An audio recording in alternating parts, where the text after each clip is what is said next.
भारत माता की जय श्री राम, जय श्री राम, जय महाराजा सुहेल देव। जो राम का नहीं वो किसी, मित्रों यही मंत्र है कि जो राम का नहीं वो किसी काम।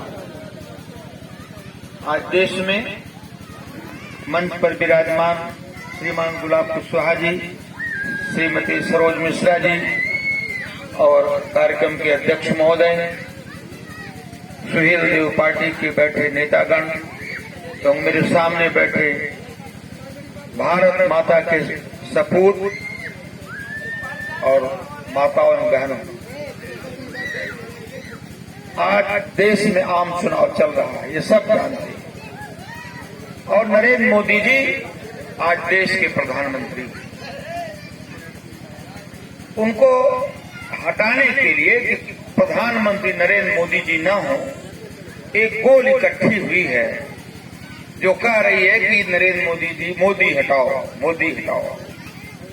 ये लोकतंत्र में वाजिब है, कोई हटेगा कोई आएगा, इसमें कोई आश्चर्य नहीं है।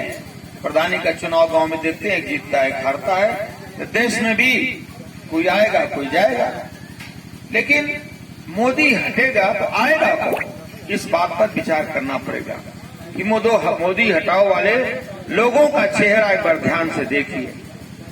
इस बात की चर्चा दिन भर में 10 सभाएं होती हैं, 11 सभाएं होती हैं, तो एक आध दो बार निश्चित करना पड़ता है। आज अंतिम सभा है ये, इसलिए चाहता हूं कि आपसे बात की जाए कि मोदी हटाओ तो लाओ किसको।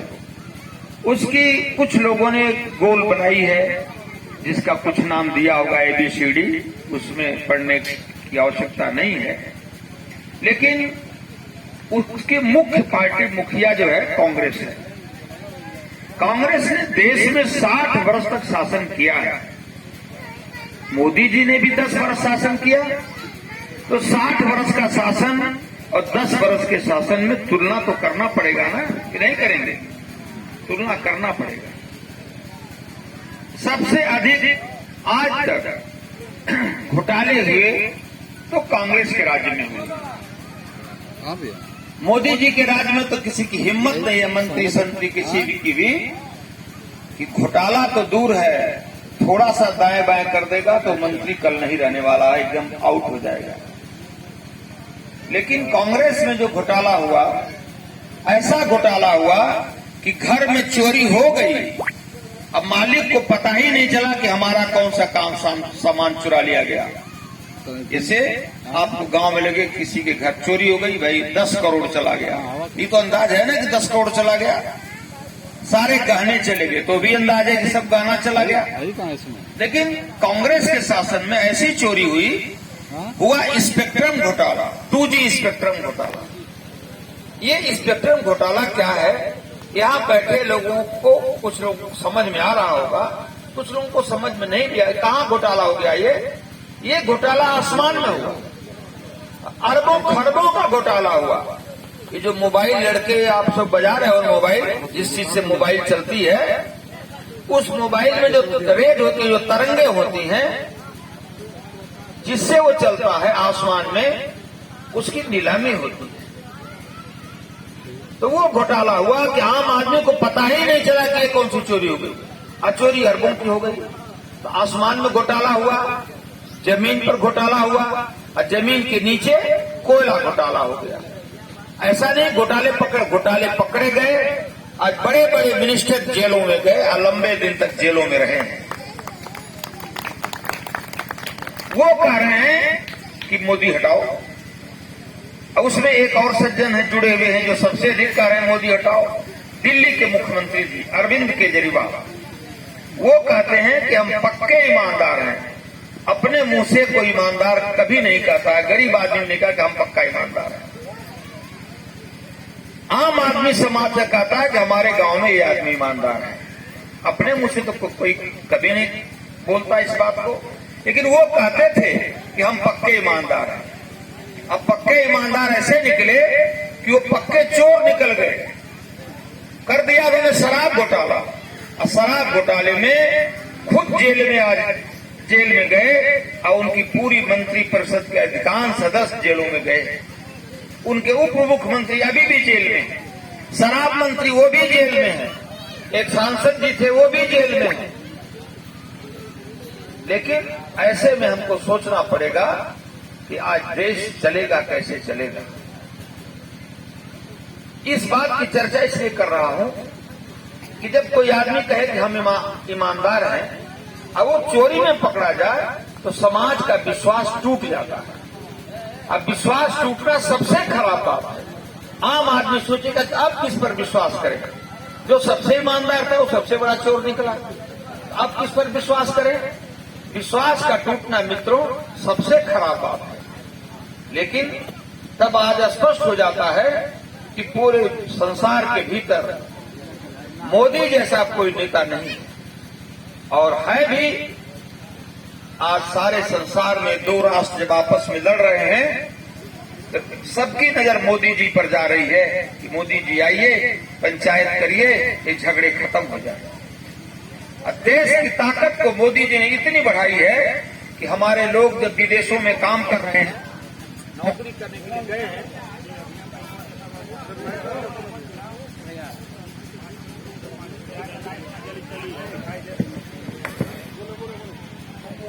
तो इस बात की चर्चा पूरे संसार में है कि झगड़ों का कोई निपटारा करेगा तो आदरणीय मोदी जी करेंगे। भारत माता का सम्मान आदरणीय मोदी जी ने आसमान में बढ़ाया है। भारत माता की इज्जत सारे संसार में आज बढ़ी है। मैंने कहा ना कि जब दो राष्ट्र झगड़ रहे हैं तो पंचायत के लिए मोदी जी को जाना पड़ रहा है। हमारे देश के नागरिक जहां अगर फंस रहे हैं, नौकरी करने गए हैं लोग ना अरब देशों में कमाने के लिए, तो अगर लड़ाई हो रही है तो जब देश के हमारे नागरिक तिरंगा लेकर निकल रहे हैं तो दोनों देश युद्ध बंद कर दे रहे हैं। आज भारत की ताकत कितनी बड़ी है मानो। अभी कतर में हमारे देश का एक नागरिक जिसको फांसी की सजा हो गई थी, आदरणीय मोदी जी ने बात किया, फांसी की सजा वहां के राजा को माफ करनी पड़ी। अब हमारा नागरिक सुरक्षित अपने घर वापस भी आए हैं थोड़े दिन पहले। देश की ताकत इतनी बढ़ी। राम जन्मभूमि के विषय में आप जानते हैं, भगवान राम का वो 5 वर्षों से संघर्ष चल रहा था मित्रों, 500 वर्षों से। 6 दिसंबर 1992 को जब कल्याण सिंह जी की सरकार उत्तर प्रदेश में थी, पूरे देश से लोग आए और जो बाबरी ढांचा था, जिसको बाबरी मस्जिद कहते थे, उसका एक एक ईंट उठाकर लोग देश के कोने कोने में चला गया। बाबरी ढांचे नाम की कोई चीज नहीं बची। बचा क्या? भगवान राम की प्रतिमा बची, जिसको केसरिया रंग से घेर दिया गया। 6 दिसंबर 1992 को कल्याण सिंह जी की सरकार थी। आपने जब ताकत दी थी, आपने जब विधायक बनाए थे, तब कल्याण सिंह जी की सरकार बनी थी। 4 सरकारें बर्खास्त हो गई, हिमाचल प्रदेश, राजस्थान, मध्य प्रदेश और उत्तर प्रदेश। कल्याण सिंह ने कहा कि 4 सरकारें नहीं, अगर 400 सरकारें बर्खास्त हो जाए तो राम के नाम पर हम कोई समझौता नहीं कर सकते हैं। राम के नाम पर कोई समझौता नहीं होगा। मित्रों, ये है दृढ़ इच्छा शक्ति, काम करने की ललक, इसको कहते हैं। आज भगवान राम का दिव्य मंदिर वहां बनकर तैयार है। लेकिन हमने निमंत्रण हर पार्टी को दिया था, समाजवादी पार्टी को, कांग्रेस को, सबको निमंत्रण दिया गया था कि राम जन्मभूमि की अवसर पर जब प्राण प्रतिष्ठा हो तो आप आइए।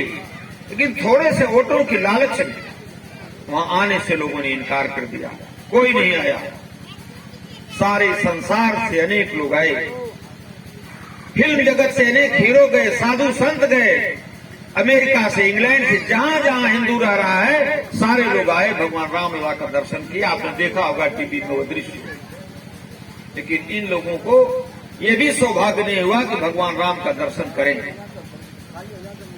भारत की मां के सम्मान को बचाने के लिए, आम आदमी की समस्याओं को दूर करने के लिए भारतीय जनता पार्टी कटिबद्ध है। मित्रों, वो दिन याद करिए, कोरोना काल, जब हमारे लोगों की नौकरियां छूट गई, जिनको तनख्वाह मिलती थी 1 तिहाई तनख्वाह मिलने लगी, छोटे मोटे कारोबार थे वो कारोबार बंद हो गए। सब लोग पैदल चल के हजारों हजारों किलोमीटर से पैदल चल के साइकिल से अपने घरों को आए। सबके काम छूट गए थे। तब देश के प्रधानमंत्री आदरणीय नरेंद्र मोदी जी ने घोषणा कर दिया कि सबको हम खाने भर पूरा अनाज देंगे जब तक आवश्यकता होगी। आज सबको फ्री का राशन बिना रुपया दिए अन्न मिल रहा है और तब तक मिलेगा। आज 5 साल तक और उसको बढ़ा दिया उन्होंने कि तब तक मिलेगा जब तक समस्या हल नहीं हो जाएगी। मित्रों, यह सोचना, इस पर विचार करना, इस सबके जिसके हृदय में गरीब की पीड़ा होगी वो ये बात सोचेगा। हमको मोदी जी के जीवन के बारे में भी जानना पड़ेगा। मोदी जी की मां ने दूसरे के घरों में पोछा लगाया, दूसरे के जूठे बर्तन मले, अपने बेटे को पढ़ाया लिखाया, उचित संस्कार दिया और संस्कार के साथ एक मजबूत कलेजा दिया। वही मजबूत कलेजा आज भारत का नेता नहीं, सारे संसार का नेता बना हुआ है, सारे संसार का नेता बना हुआ है। मित्रों, इसलिए इन बातों पर हमको विचार करना पड़ेगा। पिछले दिनों मनोज सिन्हा जी को आपने सांसद बनाया, उनके विकास कार्यों की चर्चा की जाए इसका कोई मतलब नहीं, सब लोग जानते हैं। लेकिन 19 में चुनाव में आपने अफजाल अंसारी को सांसद चुना। मैं पूछता हूं कि जब से चुने गए तब से कभी आए? नहीं आए। तो यहाँ आए नहीं, या पार्लियामेंट में भी नहीं थे। जहां रहना चाहिए दिल्ली में, जहां बैठते हैं लोग, वहां 13 दिन बैठे तो थे कहां? इस बात को कौन पूछेगा? इस बात को आपको पूछना पड़ेगा, क्योंकि मनोज सिन्हा जी के पास तो 2-2 मंत्रालय था, 2-2 मंत्रालय। 2-2 मंत्रालयों के बाद भी हर शनिवार हर रविवार को गाजीपुर रहते थे, अपने क्षेत्र में घूमते थे। लोग सब जान मनोज सिन्हा जी आए हैं, मनोज सिन्हा जी आ गए, आज वहां जाने वाले, आज वहां जाने वाले हैं। कभी अनुपस्थित न रहे अपने क्षेत्र में। अब विकास का कार्य तो पूछना ही नहीं है। अगर विकास देखना है मनोज सिन्हा जी को तो तारी घाट जाइए और विहंगम दृश्य देखिए रेल का। नीचे नीचे रेल जा रही है, ऊपर से आपकी मोटर जा रही है, रेल दौड़कर गाजीपुर से मऊ जाएगी, मऊ से औड़िहार आएगी। रेल का इतना बड़ा सेंटर पूरे देश में शायद नहीं होगा जितना बड़ा मनोज सिन्हा जी ने बनाने की कोशिश की है। एक तरफ अफजाल अंसारी जिनको आपने वोट दिया। अभी मैं भदौरा गया था, भदौरा में ट्रेन नहीं रुक रही है इस समय। उनसे लोगों ने कहा तो उन्होंने कहा कोई मेरी सरकार है कि हम रोकेंगे ट्रेन? ठीक है, मान लिया आपकी सरकार नहीं है, लेकिन आपके पास लेटर पैड तो है, आप चिट्ठी तो लिख सकते हैं। रेल मंत्रालय को कितनी चिट्ठियां आपने लिखी हैं? उनको समय नहीं है चिट्ठी लिखने का। आम जनता के से सरोकार से कोई उनका रिश्ता नाता नहीं है। रिश्ता नाता होता तो यहाँ नहीं आते, लेदिया में नहीं आते, दुल्लापुर बाजार है वहां तो आ सकते थे एक आध बार, जखनिया बाजार है वहां तो आ सकते थे एक आध बार। कहीं जाके पूछ लीजिए, 5 साल में हम लोगों के बीच में कभी नहीं आए, कभी नहीं आए। एक आप ही के कार्यकर्ता है सुभाषपा के, महेंद्र राजभर है ना, नाम उनका क्या है, धर्मेंद्र, महेंद्र राजभर, वो बता रहे थे कि सर उनको आप नहीं समझ सकते। पिछले चुनाव में हम लोग उनके साथ थे, हमको उनके लड़के घर से ले आते थे लेने, और फिर रात में आके घर पहुंचाते थे। और जब चुनाव जीत गया तो आज तक झांकने भी हमारे घर में ये झांकने भी नहीं आए। इसी का नाम अफजाल अंसारी है। आपने मारीच का नाम सुना है कि नहीं सुना है? मारीच का नाम आपने सुना है? कालनेमी का नाम आपने सुना है? कालनेमी की दवा किसने किया था? कालनेमी की दवा किसने किया था? हनुमान जी ने किया था। ये जनता जनार्दन हनुमान जी के रूप में है। और जब हनुमान जी का भूसा पड़ा था तो कालनेमी अपने स्वरूप में आ गया था। जनता जनार्दन भी जब 1 जून को बटन दबाएगी तो कालनेमी अपने रूप में आ जाएगा, तो अपने असली स्वरूप में आ जाएगा। मित्रों, आज इसकी आवश्यकता है। बहुत कुछ नहीं कहूंगा, बहुत रात हो गई है, लेकिन इतना अवश्य कहूंगा कि यदि आपने पार्लियामेंट में जाने का अवसर दिया तो 14 में चला विकास का रथ जो 19 में रुक गया था, पूरी ताकत से उसको आगे बढ़ाने का प्रयत्न करूंगा, ताकि पता चले कि दूनी गति से आगे बढ़ रहा है विकास का रथ। और एक बात और कहता हूं कि मेरा चेहरा राजनीति में नया है। कार्यकर्ता तो बहुत पुराना हूं, लेकिन चुनाव पहली बार लड़ने आया हूं। अगर 10 नए पैसे का दाग लग जाएगा तो दोबारा आपके सामने मुंह नहीं दिखाने आऊंगा। ये बात अंतिम बता चुका हूं। और अफजाल अंसारी की तरह अनुपस्थित रहने वाला नहीं रहूंगा, निश्चित आता रहूंगा और आपके कदम से कदम मिलाऊंगा, आपके कंधे से कंधा मिलाऊंगा और आपके मान सम्मान पर कभी कोई आंच नहीं आने दूंगा, कभी कोई आंच नहीं आने दूंगा, कभी कोई आंच नहीं आने दूंगा। धन्यवाद। जय हिंद, जय भारत।